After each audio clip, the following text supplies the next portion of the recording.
Desde un pueblo de más al norte, Manuel Spataris y Yanina López conversan y comparten sus lecturas de libros que invitan a conocer el universo literario de los herederos de las sagas vikingas.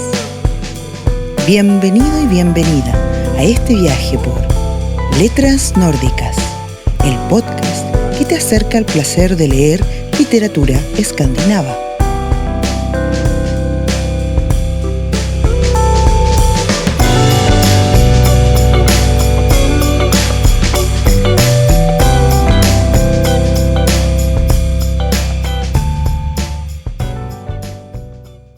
Un controvertido dibujante va a hablar sobre su nuevo proyecto en una librería de Gotemburgo. Se trata de un recopilatorio de tiras cómicas de su serie satírica sobre Mahoma, el profeta. La actividad es interrumpida por 3 jóvenes armados que, tras un primer disparo, toman como rehenes a la 30 de personas que ha asistido al evento. Se desata el terror. Son 2 chicos y una chica. Esta última tiene como tarea filmar con su celular y transmitir los acontecimientos en directo. Pero los hechos van en tal dirección que la muchacha cambia de opinión, quiere marcharse de allí, quiere que sus 2 compañeros desistan del objetivo que los llevó hasta ese lugar. A partir de este momento, la historia gira y pasa de la narración de hechos brutalmente realistas a una visión lúgubre del futuro de Suecia. Ocurre que nos encontramos con la misma chica 2 años después del atentado. Vive en un hospital psiquiátrico donde fue ingresada hace tiempo y desde el cual se pone en contacto con un escritor con quien quiere compartir su historia. Sostiene venir del futuro para revertir los hechos que, a su juicio, condujeron al estado de cosas 30 años más tarde. Dice venir desde una Suecia con campos de hacinamiento para musulmanes y judíos, con caballeros de los corazones que ejercen controles de documentación del contrato ciudadano, caballeros al servicio de la defensa de valores puramente suecos. A esta altura estamos hablando de una distopía sobre una Suecia fascista y del colapso de nuestra civilización. Se ahogarán en las lágrimas de sus madres. Novela del escritor sueco Johannes Anjuru, publicada el año 2017. Janina, ¿escritor sueco? La novela da para abordar este tema, Manu, pero balagán, puro balagán, o sea, caos. Eso es lo que interioriza de la realidad circundante la protagonista, digamos, de esta historia. Sí, no, el libro está bien. El comentario fue porque justamente es eso, uno de los temas importantes del libro, ser sueco o no ser sueco, o cómo lo definimos. Es una respuesta que a lo mejor hace algunos años se podía dar fácilmente, ahora no. El libro nos presenta ese tema. Muy bien. ¿Y dónde estamos? Estamos en, como decíamos en la introducción, en Suecia, Gotemburgo. Son 2 escenarios, el del atentado y el de Suecia en el futuro, con Kaningorden como un verdadero campo de internación, con ciudadanos con contrato de ciudadanía, o sea, de conducta social, ¿no? Siempre potenciales enemigos de Suecia. Sí. Kaningorden. Kaningorden, sí, es un lugar ficticio en el libro, el lugar de que yo creo que tratan de representar en Gotemburgo a Biskopsgården, que es un sitio donde viven muchos inmigrantes. Está en Hisingen, en una isla un poco más afuera de Gotemburgo. Y bueno, en este libro sueco tenemos muchos personajes, ¿no? O sea, es un libro con una paleta de personajes más o menos de diferentes formas y colores, diríamos. Claro, la historia nos la cuenta un escritor sueco. ¿Será sueco? Sí. Pero lo que sí es, este narrador es musulmán, ¿no? Es casado, padre de una niña pequeña, buen detalle. Pero la historia también nos la cuenta la chica que participó en el atentado. ¿no? Y cuenta la suya propia, y el escritor también habla de la relación que se va desarrollando entre ambos, o sea, cómo se entrecruzan la historia de estos dos personajes. La chica, además, es Nur en su versión sueca musulmana, pero también es Annika, que es una chica belga. Sí. Recordemos que está internada en un hospital psiquiátrico con, al parecer, esquizofrenia, y va relatando ella los hechos de dos épocas distintas, y tanto ella como el escritor nos van contando sobre el origen y las realidades en las que se desenvuelven ellos y los otros personajes, ¿no? Aparece en la infancia de Nur, aparece una chiquita que se llama Liat, una amiguita judía de Nur. También obviamente aparecen los otros dos muchachos que participan en el atentado, Amin y Hamad. Y del otro lado del charco, digamos, tenemos a Jeroen Luberg, que es el dibujante de cómics, y al señor Hundo, dueño del establecimiento donde ocurrió el atentado. Y luego, aunque no son personajes que tengan voz propia, pero son importantísimos en el relato, están estos caballeros de los corazones en el futuro, ¿no? Guardianes de la suequidad, sí, que es una palabra que vamos a usar reiteradamente en nuestra conversación de hoy. Sí, la relación entre Nur y el escritor está llena de curiosidad también, porque parte de él hacia los mundos y las identidades de la chica, y son estas identidades también las que bifurcan quizás el futuro que se viene, ¿no? O sea, ella está en una especie de encrucijada en el tiempo, claro, y en donde las cosas pueden ser o no ser, ¿no? Claro, se pueden ir en esta dirección o en esta otra dirección. Claro, y bueno, y de aquí, digamos, el libro también nos muestra cómo hay una enorme ternura de parte del escritor hacia esta niña. Claro. Él se va desarrollando en el libro y seguir esa relación también es muy importante. Es muy importante, ¿no? Sí. Bueno, un poco la construcción de la novela es bastante original, diría yo, ¿no? Y tal vez exigente también. En el primer capítulo se nos describe el acto terrorista como tal que desencadena, a juicio de Nur, ¿no? De una de las personalidades de la chica, un futuro nada prometedor para Suecia, o la Suecia de este siglo, ¿no? Y bueno, y Anjuro, él logra narrar estos hechos con maestría. Claro. O sea, ahí el uso de los detalles, la sensación de estar ahí mismo, se siente... Sí, tremendo. Claro, o sea, es como estar, digamos, en lo que está pasando. Él es muy detallista, te describe los colores, te describe cómo se ve desde adentro, cómo se ve desde afuera, a través de los vidrios, qué pasa cuando apagan la luz, digamos, todos esos detalles hacen que la lectura sea emocionante, ¿no? Sí, te metes del todo, ¿no? Hay una tensión ahí que... estás casi dentro, ¿no? Claro, estás como, tal vez como uno de los rehenes.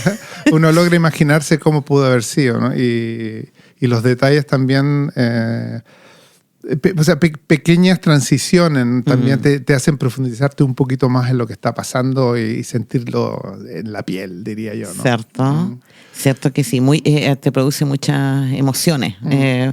Y luego digamos, de esa escena, hay un salto temporal, ¿no? Claro. A partir del segundo capítulo han pasado 2 años, la chica está en un hospital psiquiátrico y quiere que el escritor conozca su historia. Sí, ella viene y bueno, y empieza a escribir en realidad, cuando él llega al hospital, sí, lo que pasa después es que ella le va entregando un manuscrito, ¿no? Sí. Y él lo empieza a leer. Al principio dice, pero ¿por qué querráis hablar conmigo, no? Y él dice, no, yo te vengo a contar algo que va a pasar. Claro, y ves que todo el tiempo ella le dice, a ti te escribo. Claro. ¿No? Todas las veces que es ella la voz, empieza así, ¿no? Claro, a ti te escribo que entiendes tal cosa o que conoces tal cosa. Es como si ella conociera al lector de las lecturas. Le ¿no? tiene confianza. Sí. Sí. Y específicamente, o sea, quiere hablar con él, ¿no? O sea, es como Sí. él tiene que ir a hablar con ella. Entonces eso también despierta cierta intensidad, Claro. ¿no? Un ambiente de a ver qué pasa aquí, por qué justamente esas dos personas se tienen que juntar en ese psiquiátrico. Claro, uno va preguntándose eso ya a esa altura Sí. de la narración. Y bueno, vamos a conocer las vidas, ¿no? de esta chica, porque es Nur, es Annika. Annika es una chica belga que habla flamenco, hija de belgas. Sí. La historia nos lleva también así poco a poco por las consecuencias que tiene la consolidación de una sociedad en la que crece a nivel estructural la discriminación y la marginalización, la de los musulmanes. O sea, ellos son como el foco el blanco más bien, Claro. de la discriminación y la marginalización y la estigmatización de su cultura, ¿no? Y de su conducta social. Es lo que viene a contar la chica desde el futuro, pues. Claro, y bueno, y ella pone este atentado como lo que gatilla, o sea, Claro. y cómo se usa también en los medios de comunicación, en la filmación que ella hace, ¿no? Y otras filmaciones más que se van usando como para justificar Claro. todas estas leyes que se van metiendo en la Constitución sueca, ¿no? O sea, sí. y los cambios las libertades que se le empiezan a dar a un cierto tipo de ciudadanos frente a otros, digamos, los desplazamientos de gente, que parecen como... El problema es que parece como que no fuera posible que pasara, pero al mismo tiempo uno se lo puede imaginar. Claro. Y ahí juega Andrew con eso de que todo lo que está describiéndose ahí, tú te lo puedes imaginar ya. Claro, y la pregunta es, ¿puede pasar o ya pasó o ya está pasando? ¿No? Es como que en los tiempos también uno se puede mover así. Primero, el tipo de ataque terrorista, tenemos referencia histórica ya, ¿no? Sí. Lo de Francia Sí. con Charlie. No, lo de Charlie Hebdo, claro, sí. Lo del teatro de Bataclan también, en Atocha, en España, en Londres. O sea, hasta ahí estamos llenos de ese tipo de atentados, ¿no? Claro. Luego nosotros en Noruega tenemos particularmente un horror que ya es parte de nuestra historia aquí, que apunta para el mismo lado esto de cómo los medios manejan este tipo de acciones, ¿no? Bastante deplorables de todos modos, pero con lo de Breivik y el ataque en el Utøya, que es una isla, y también en el edificio del gobierno. Sí. Y claro, cómo manejan los medios estos, ¿no? Entonces uno se pregunta, cuando el ataque no fuera, cuando es más bien de los, comillas, nativos, ¿cómo se maneja eso, no? Porque si se averigua, se informa la prensa inmediatamente de que son, qué sé yo, minorías musulmanas o qué sé yo, aparece, pero de inmediato formulado de una manera determinada. Pero si no, yo me acuerdo particularmente de ese 22 de julio del 2011, que yo estaba en Suecia, y en Suecia se manejó como no se sabe, se supone o presupone, se sospecha que son ataques de yihadistas o del ISIS, y era toda una presuposición, hasta que cae ese balde de agua fría enorme cuando nos enteramos de que esa matanza horrorosa la realizó un noruego. Sí, yo me acuerdo, yo venía hablando de Breivik, ¿no? Yo venía en el metro, sentí, digamos, el bombazo. Se estremeció. Se estremeció un poquito, pero me di cuenta de que poco a poco, ese día, la gente empezaba a sacar cruces, o sea, mostraba cruces. No. Se veía, digamos, que la gente quería demostrar que, bueno, yo no soy musulmán, porque todavía no estaba claro.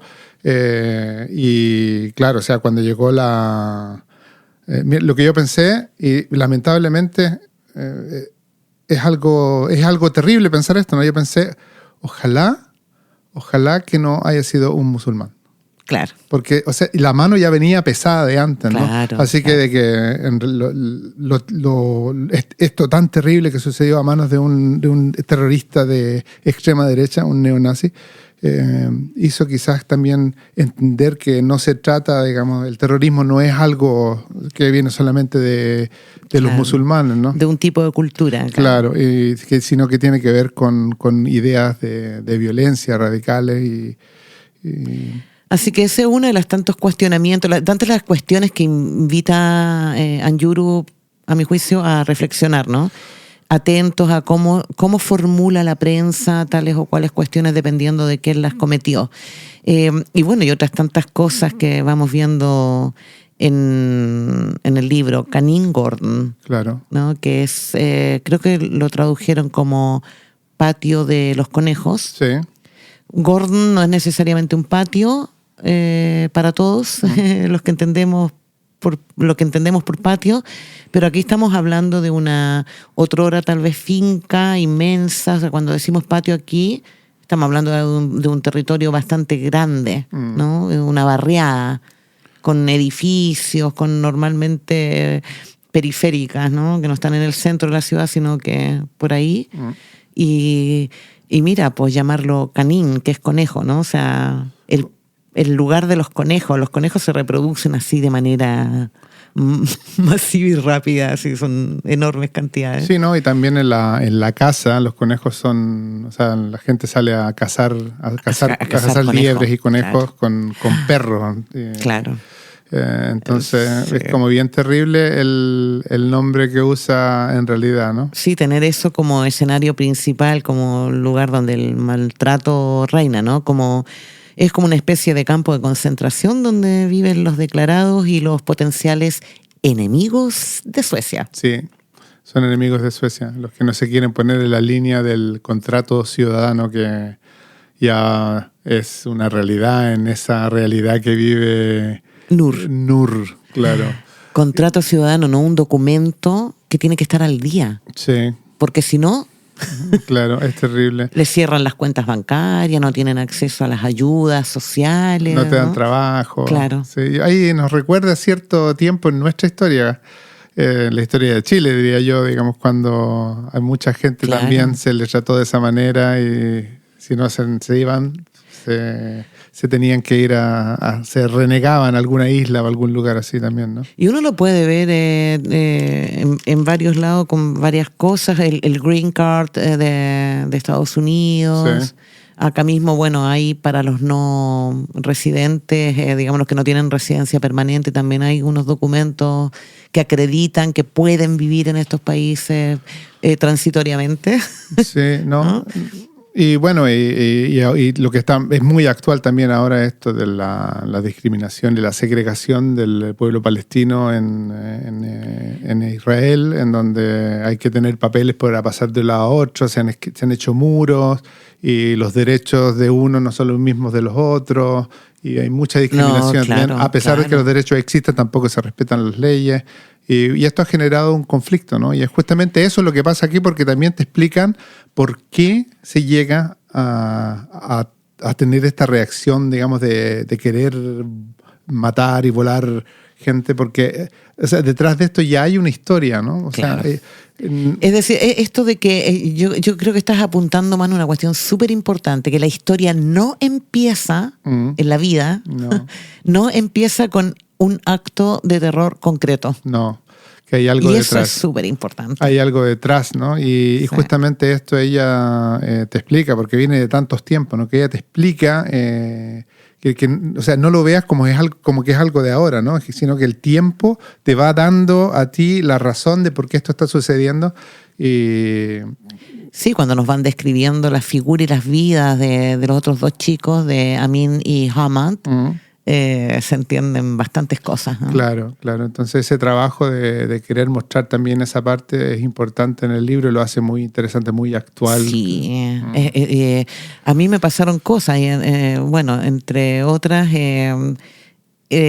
inevitable ver Gaza cuando va relatando lo que pasa en Canning-Gordon. Ah, sí, no, sí. Inevitable. Sí, no. O en el centro de torturas que menciona por ahí también, en otra parte del mundo, ¿no? Sí. Pero bueno, no tenemos que ir muy al detalle con respecto a lo que va pasando, porque la idea es que, como siempre, que nuestros oyentes accedan al libro, lo lean y ojalá nos comenten después. Pero yo sí pienso que el lector tiene que estar atento todo el tiempo, porque hay recursos narrativos aquí que usa Anjuru que merecen la pena que los conversemos un poco, ¿no? La historia va y viene en el tiempo. Hay en la práctica 2 narradores. Uno de ellos es la chica, que además tiene 2 personalidades, ¿verdad? Y el otro es el escritor. Claro. No, hay una cosa que a mí me llama la atención. Ajá. Y que también es un recurso literario, ¿no? Ya. O sea, de que ella viene del futuro. Claro. Y no viene del pasado. Exacto. Porque, o sea, pensar que ella viene del futuro y no viene del pasado. Y viene a advertir, ¿no? Sí, pero, o sea, ¿por qué el futuro? ¿Por qué no el pasado? Debería ser el pasado, ¿no es cierto? Deberíamos evolucionar hacia otro lado, pero viene del futuro. Terrible, ¿no? Bueno, y por ahí, digamos, el estilo. ¿Hablemos un poquito del estilo? Sí, era un poquito ahí donde estaba entrando, ¿no? La forma en que vamos conociendo los hechos y sus consecuencias. Él escribe de modo bastante fragmentado, ¿no? Esto de ir y volver a los tiempos y a los personajes y a las voces. ¿Quién está hablando ahora? ¿Quién está contando ahora? ¿Desde qué tiempo está contando? Del presente ese de cuando ocurre el atentado o desde el futuro, ¿no? Se parece mucho a las filmaciones mismas que hace ella cuando el escritor relata, o el narrador relata las filmaciones durante el atentado, porque la chica está filmando y enviando en directo. Sí. La novela misma se parece un poco a eso. Se va los saltos en la historia. Yo creo que hay que tener un poquito de cuidado ahí también como lector, porque, o sea, te puedes enredar un poco. Claro. Así que, o sea, hay que prestar atención a quién está hablando. Sí. Sí, requiere cierta atención. O sea, el libro requiere cierta concentración, porque las voces pueden ser muchas veces rápidamente, digamos, cambian de una a otra. Claro, y lo mismo con respecto a los tiempos, ¿no? Sí, los tiempos también van cambiando, entonces hay que tener un poquito de cuidado para poder entender bien, ¿no? Diría yo que es algo que quizás le podríamos decir al lector, que vale la pena, o sea, vale la pena leerlo de todas maneras, pero ahí hay que, digamos, estar un poquito pillo. Claro, hay que estar un poquito pillo.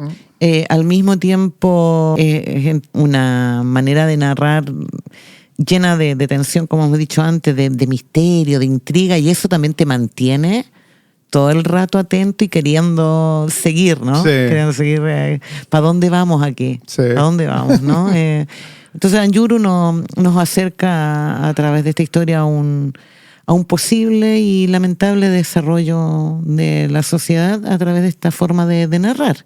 Es un estilo interesantísimo. Sí.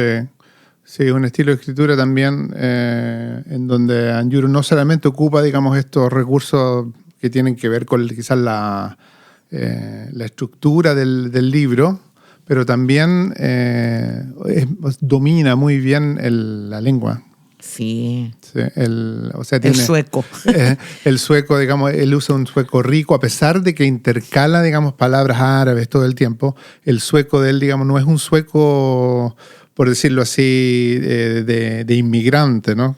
Sino claro. es un sueco sólido, bien escrito,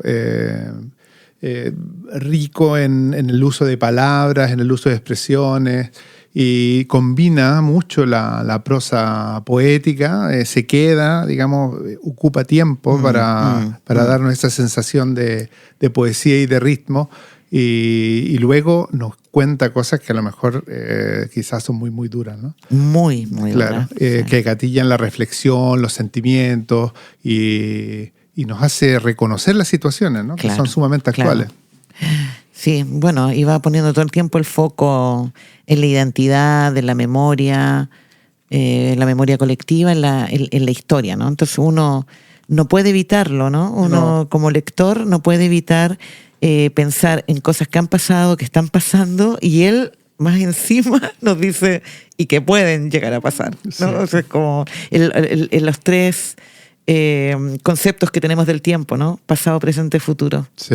Tremendo. Muy cautivadora la narrativa de Anjuru, ¿no? Él, decías tú, usa la descripción detallada de situaciones y usa harta metáfora para acercarnos a la situación, a los contextos que va desarrollando. ¿Qué te parece si entramos en algunos ejemplos? Mira, aquí yo traté de buscar algunas cosas que me parecieron interesantes en la manera que escribe.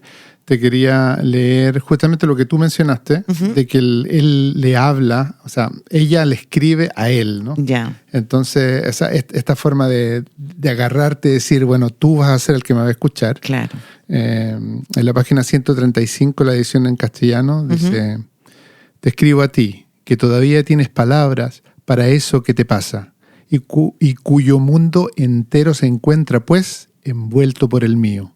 Tus palabras cercadas por todo lo que yo no puedo decir. Me llevé media patata a la boca y sí, bueno. Encuentro que esa parte es súper linda. Porque es como ella busca la voz de él, ¿no? Claro, se dirige a la segunda persona, ¿no? Sí. De manera directa, al tú, ¿no? Claro, y después hay otra parte, Janina, que también me gustaría leerte. Perfectísimo. Que es la página 229. Te escuchamos. Deja buscarla por aquí y empieza... Y aquí cuando él ya te habla de lo que está pasando en la sociedad, ¿no? Aquí hay una descripción muy actual, diría yo, y lo hace muy bien, mira. Una guerra en la que la mirada, el más leve contacto del que éramos capaces, se había vuelto un arma. Amin reía. ¿Por qué construye un soldado una pirámide de seres humanos vivos? ¿Por qué se unta con heces a un reo? Isra solía decir que vivíamos en una época en la que cada piedra del mundo había visto suficiente crueldad humana como para volar en 1000 esquirlas. Ay, fuerte. Isra es la esposa del personaje que es escritor, ¿no? Sí, y es terrible, o sea, decir esa cosa de que, o sea, había tanta crueldad humana como para volar en 1000 esquirlas. Sí. Te justifican la violencia, ¿no? Claro. Y en la página 85, que es un poquito antes, ¿no? Aquí hay una pequeña descripción de cómo era esto, y estamos, deja buscarla, aquí, ¿no? En mi época había una aplicación que uno podía descargarse y en la que si metías un número de pasaporte cualquiera, podías ver si estaba registrado como enemigo de Suecia. Y conforme a las leyes de febrero, todos los ciudadanos podían controlarse unos a otros y además había varios juegos para el móvil que consistían en delatar a enemigos de Suecia. De manera que nosotros, los que no éramos suecos, siempre llevábamos el pasaporte encima. Así que no había problema. En realidad, los vigilantes introducían nuestro número de pasaporte en el móvil y nos decían que nos fuéramos a casa. Espeluznante, ¿eh? Espeluznante. Sí. Así ya, no solo Canning Gordon, sino que uno se empieza como a imaginar ya el mundo como un panóptico. Sí, lamentablemente este tipo de cosas ha pasado en donde se han hecho redadas y visitaciones específicamente a cierto tipo de personas y en ciertas partes. Y se discute hoy en el Parlamento, bueno, en el debate sueco se discute si es que es una medida que se puede usar por culpa de la violencia que se le atribuye a los extranjeros, para mí de una manera terrible en Suecia en estos momentos, en los medios de comunicación. El objeto de la sospecha, ¿no? A priori. Ese es el extranjero. Sí, claro, o sea, poner a todos los extranjeros como criminales. Claro. ¿Y te acuerdas que en Suecia, yo por lo menos me acuerdo que por ahí, por 2011, 12... la policía controlaba a la gente en las calles así al azar? Sí. Y yo conozco una historia, por ejemplo, de un latinoamericano, un argentino, al caso rubio, de ojos azules, que jamás le preguntaron, jamás nunca, nada, ¿no? Nunca fue objeto de sospecha para mostrar papeles ni nada. Y por el contrario, un chico adoptado, no rubio, le pasó 2 veces. Y era un chico que no tenía ningún otro referente cultural, identitario que no fuera Suecia. O sea, era sueco. Entonces ahí volvemos al tema, ¿cuándo se es sueco y cuándo no se es sueco? ¿No?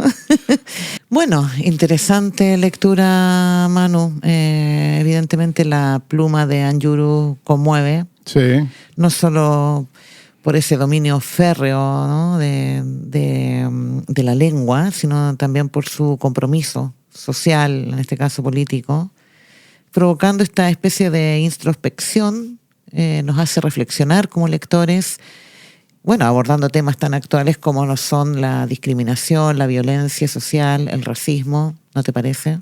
Sí, ¿no?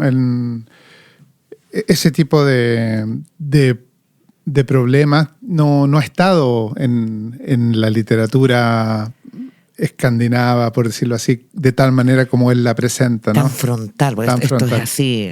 Esto es muy frontal. Y la forma, digamos, y que venga, digamos, de una voz que te redefine, o sea, que es ser sueco, ¿no? O sea, es un escritor sueco, un escritor sueco que te está escribiendo cosas que vos decís, oye, no, pero ¿qué tiene que ver con Suecia esto? Y claro, tiene mucho que ver, ¿no? Es la Suecia de hoy, la Suecia moderna. Y bueno, la novela nos invita a imaginar lo que podría ocurrir y lamentablemente no es tan descabellado pensarlo. Claro. Y uno tanto, o sea, del mismo modo que hablamos de esto, de la suequidad, de lo sueco, lo no sueco, acá también podemos reformular esto o formularlo de otra manera, ¿no? Lo que podría ocurrir si seguimos por este camino o lo que podríamos evitar si no seguimos por este camino. Sí. Entonces, como distintos lugares de los que se puede abordar el tema que problematiza él y que nos invita a hacerlo de esa manera, a decirnos, ¿se puede ir desde aquí o se puede ir desde acá? Claro, no, es bonito pensar como cuando hablábamos sobre el proceso de escribir el libro, ¿no? En donde él también te pone la oportunidad de poder imaginarse todo esto que funciona en Suecia, claro. Todo lo bueno, todo lo que tenemos que apreciar para poder seguir digamos, en la lucha, ¿no? Por una, no sé, ya la palabra democracia quizás... Está un poquito maneada. Sí, está un poco maneada, ya no alcanza, ¿no? Pero un lugar en donde uno puede vivir junto y con otras personas. Claro. Sí, es como cuestionarse también esto de qué estamos pensando, en qué estamos pensando cuando hablamos de multiculturalidad, ¿no? ¿Cuáles son los elementos que la van a componer? Sí. ¿Verdad? Si estamos con un proyecto de suequidad, en este caso, ¿no? De norueguidad o del país que se le antoje a uno. Es temazo, ¿no? Porque él nos advierte, yo creo, un poco también esto de la construcción, el peligro que tiene la construcción, y valga la redundancia, del otro como el otro peligroso, ¿no? Lo contrario a una construcción de una sociedad supuestamente unida, de unidad cultural, sí. Por su lengua, por su religión, por su sistema político, etcétera, que es la base, ¿no? Donde se fundamenta el fundamento cultural que utilizan los estados nacionales para su construcción hace un par de siglos. Y hoy día tienes, ¿cierto?, por estos flujos migratorios, cada vez más gente con distintos mapas culturales, con distintas lenguas, y esto es lo que está, de alguna manera, moviendo el piso, y lo que te está diciendo él, bueno, o redefinimos lo que es ser sueco, o dejamos de pensar en que es importante, o vamos a tener grupos humanos defendiendo esas unidades culturales, ¿no? Esas identidades, comillas, puras. la necesidad de ser algo duele, ¿no? El inmigrante, el segunda generación, digamos, el que... Eso también es Claro. un concepto construido que funciona aquí. ¿Quién es segunda generación? Claro, el inmigrante segunda generación llega, se encuentra en este mar de dos, en estas dos aguas, en donde, o sea, ¿yo qué soy? Yo soy Soy sueco, soy no sueco. Claro, soy sueco, soy del país de mi... O sea, ¿cómo voy a vivir yo? ¿Qué voy a comer? ¿Cuáles son mis tradiciones? O sea, es un problema para muchos jóvenes también. Claro. Y este es un libro de una persona joven. O sea, no es el... Sí, claro, entre paréntesis. Sí, es un autor joven que te habla... también planteándose él mismo en esta bifurcación. Y yo diría que es importante detenerse en la siguiente pregunta. ¿Por qué es importante? O sea, ¿por qué se pone al ser humano en esta parte del mundo en esa situación de elección, esa situación de inestabilidad, de necesidad de definir la identidad? Nosotros venimos de países con muchos inmigrantes que tuvieron hijos y que nadie llama chilenos segunda generación, argentinos segunda generación, colombianos segunda generación, etcétera. Son chilenos, argentinos, colombianos, pero acá hay como una necesidad, no solo de las estructuras, no solo de las instituciones, no solo de los que defienden la nación pura, sino también del mismo individua que ya nació, como tú describes, ¿no? Que ya nació en este país o en estos países, pero con padres que vienen de otros lugares. Entonces la pregunta también es como doble. A mi gusto, ¿no? Es una de las cosas que invita a las que invitan Yuro a reflexionar. Otra diría yo que es esto del modelo escandinavo, ¿no? Como un relato cada vez más débil, o sea, cada vez más un relato con poco fondo. Me parece que es interesante porque, o sea, él sitúa todo este proyecto fascista definitivamente o neonazi de sociedad, ni más ni menos que en Suecia. Claro. Porque si hubiera elegido Alemania como escenario, qué sé yo, Hungría como escenario, pero elige Suecia, un país escandinavo con una historia y una popularidad, ¿no? de país estable, con un modelo social sólido de bienestar colectivo, amigos de la igualdad, de género, de la igualdad que venga. Y ese relato en la realidad se está quedando bien vacío, diría yo. Sí, no, o sea, no hay que despreciar la historia o sea, del relato, lo ¿no? conseguido, claro. O sea, la lucha que hubo por, digamos, llegar a tener todos estos... Sí, muy de acuerdo. Este bienestar que se refleja en lo que se llama la socialdemocracia, la casa del pueblo en Escandinavia, pero también el hecho de participar en una economía global empieza a mojarte un poquito, sí. O sea, se te empieza a hacer agua en el bote, por decirlo así, ¿no? Y eso es lo que se empieza a pagar, ¿no? Porque los conflictos que salen de todos estos conflictos nacionalistas que tienen que ver con recursos, con petróleo, porque, o sea, de eso se trata, con el acceso a controlar zonas estratégicas, resultan en que cantidades enormes de gente tienen que desplazarse. Claro. Y por supuesto que tienen que venir en donde se puede, ¿no? Y la gente se quiere venir a países en donde pueden ver un futuro y eso se ve como un problema. O sea, ¿quién tiene derecho a vivir? ¿Y dónde? ¿Y dónde? ¿Quién lo decide? ¿Quién lo decide, no? ¿Y por qué? Claro. Entonces, pronto el debate se empieza a tratar de si es que existen categorías de personas también. Claro. O sea, son los que tienen todos los derechos, los que tienen menos derechos, los que... O sea, tengo que yo estar agradecido de poder tener una vida digna. ¿Por qué? Claro. Claro. Entonces, todas esas preguntas aparecen en el libro claras, ¿no? O sea, tú te das cuenta de que también se trata de eso. No es solamente de violencia, de islamismo, sino, oye, yo también quiero vivir como a mí me gusta. Sí, va muy al hueso ahí. Bueno, hablamos de un presente que nos gusta o no ha sentado las bases para que la sociedad sueca, entre otras, se desarrolle en una dirección que tal vez tendríamos que lamentar si va en esa dirección. Bueno, si estamos o no al borde de un colapso civilizatorio que podríamos evitar, son el tipo de preguntas, ¿no?, que nos quedamos, con las que nos quedamos, digamos. Ser sueco, no ser sueco, qué es la suequidad, Sí. qué es la nación. Suecia está en un sistema mundo al que no puede escapar tampoco, ¿no? Claro. Ese es otro elemento a considerar. Y en fin, yo creo que todavía más preguntas. No tenemos tiempo como para Se nos va el seguir. tiempo. Son muchas cosas. Libro absolutamente recomendable. ¿Cómo Sí. lo recibió la crítica?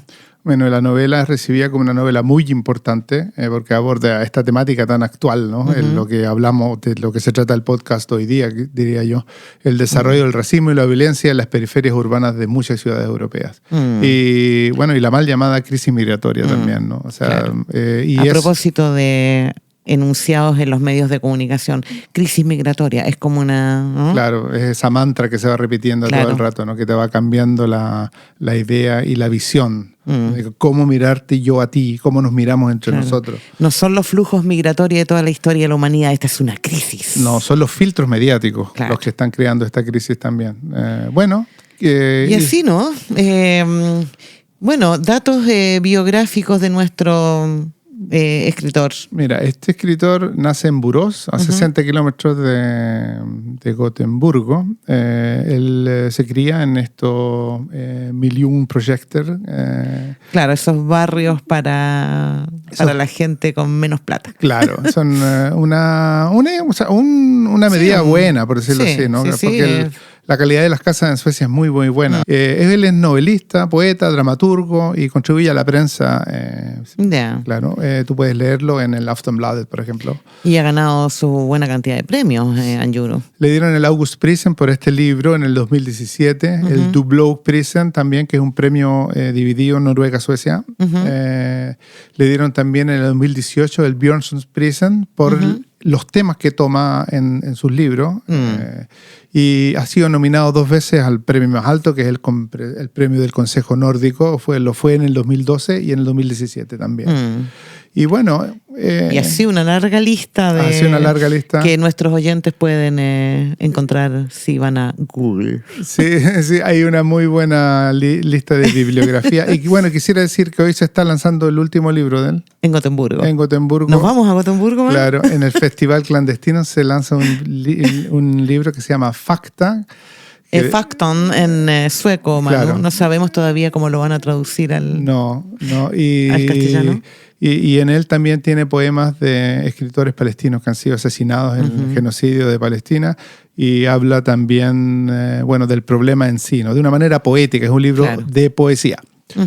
Y bueno, vamos cerrando. Vamos cerrando. ¿Y a qué le vamos a agradecer que esta vez hayamos accedido al libro en español? Mira, gracias a que Janina estuvo en Madrid y se encontró con la gente de Nórdica Libros, una editorial que se especializa en libros escandinavos. Tenemos la oportunidad de haber leído el libro en castellano. El libro lo publicó Nórdica Libros, traducido por Neila García. Así es. Así que nuestros profundos agradecimientos a Nórdica Libros por que nos regaló y no solo este libro, también nos regaló el libro que abordaremos en el próximo episodio, en el de agosto, Sí. con el título de Metros por Segundo, de la escritora danesa Stine Pilgaard, ¿no? Sí, muy bien.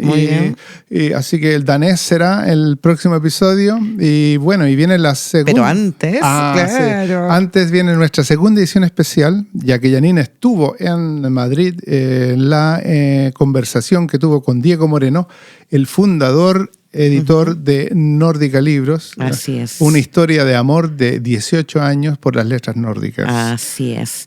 Ahí le preguntamos a Diego por qué por qué literatura nórdica. Le preguntamos un montón de cosas, ¿no? Sí, ¿no? Y a los amantes de la literatura les va a interesar mucho porque también te presenta, es una puerta un poquito a ese mundo del libro que está detrás, ¿no? Claro. Hay muchos detalles, es muy interesante la conversación. Sí, acercarnos desde la edición, acercarnos desde los que hacen libros, sí, ¿no? Porque distribuyen, que venden, que producen, que traducen, etcétera, ¿no? Sí. Muy interesante esa conversación, no se la pierdan. Y bueno, tenemos más sorpresas. Sí, estamos abriendo un nuevo club de lectores en Facebook para que tener acceso a los episodios, para que uno pueda poner fotos, comentarios, reflexiones, sugerencias, información, etcétera. Una casa para todos nosotros, los que hacemos el podcast y los que escuchan el podcast. Claro, hay tener un espacio para nosotros, un club privado en realidad, ¿no? Y muchas cosas interesantes, entre otras, volver a lo de Diego Moreno, que nos leyó un poema de su escritor favorito, ni más ni menos que el señor Thomas Tranströmer. Ah, qué bien. Sí, ese poema lo vamos a publicar en Instagram, ¿no? En voz de Diego Moreno. Para que lo escuchen en castellano. Y sí, y es castellano a propósito. Claro. Y estamos terminando, así que nos despedimos nosotros dos, como siempre, y los queremos dejar en esta ocasión con un hermoso comentario en audio que nos envió un amigo oyente. Así que hasta la próxima, Manu. Hasta la próxima, amigos de Letras Nórdicas. Un abrazo. Chao. Un abrazo, chao. Encantó el podcast que apenas escuché hoy de Letras Nórdicas. Me les quedó hermoso, muy interesante, aprendí mucho y me encantó. Los felicito por el trabajo que vienen haciendo para la comunidad latina en varios lugares del mundo, me imagino. Desde Colombia, un abrazo y muchas felicitaciones por lo que están haciendo por nosotros.